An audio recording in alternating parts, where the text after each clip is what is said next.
Let's talk about microphones. I see bad microphone techniques everywhere these days. At a business conference of 1,000 people, an awards gala, a small panel discussion, a school graduation, even at a wedding.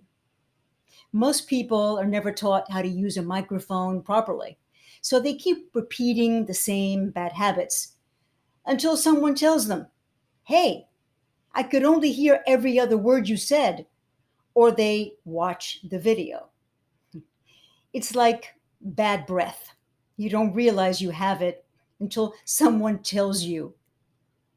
In this video, I'll show you some tips about microphones in business settings, which you may not have heard before. At a large conference, there will be a question and answer session with the audience. A mic will be passed around, and a person will ask their question.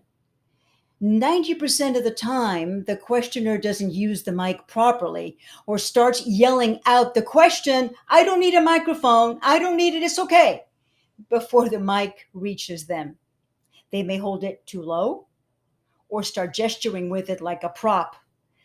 The result is that you can't hear them. Now, most microphones used for spoken remarks are unidirectional, which means that the sound is optimal when entering from one direction. If you speak to it from the sides, you'll get fairly poor sound. So don't waste an opportunity to be in the spotlight. When you summon the courage to ask a question before hundreds of people, you want to be sure that you are heard. You want to tap the mic first to test it, make sure it's on before you begin speaking. Here are some 7 things to keep in mind about microphones. Now, number 1, hold it steady with one hand. Now, if your hand is shaking, hold it with both hands.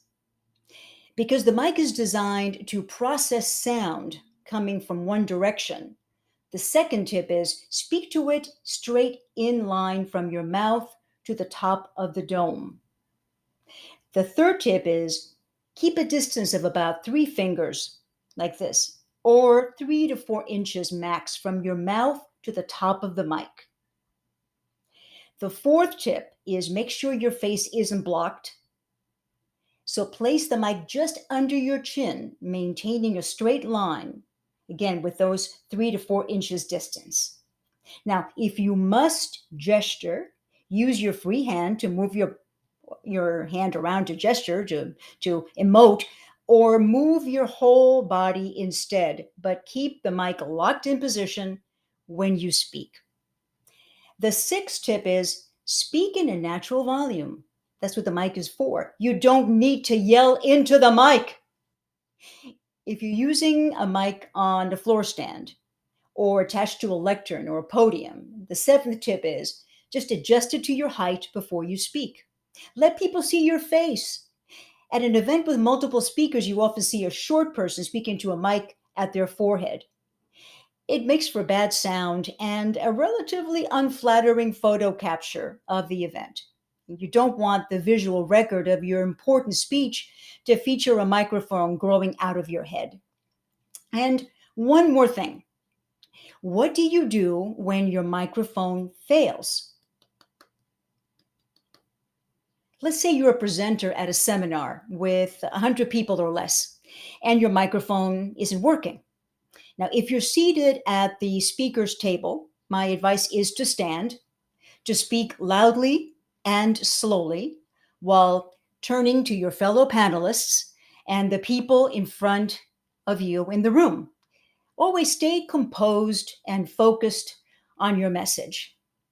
It's really crucial for your impact as a communicator to not let bad microphone habits get in the way of delivering your message with clarity. If you like this video, there are many more on my YouTube channel. So click the button to subscribe, go to my website, rosemaryravenel.com, and join my inner circle to get pro tips like these delivered to your inbox every week. Thank you for watching.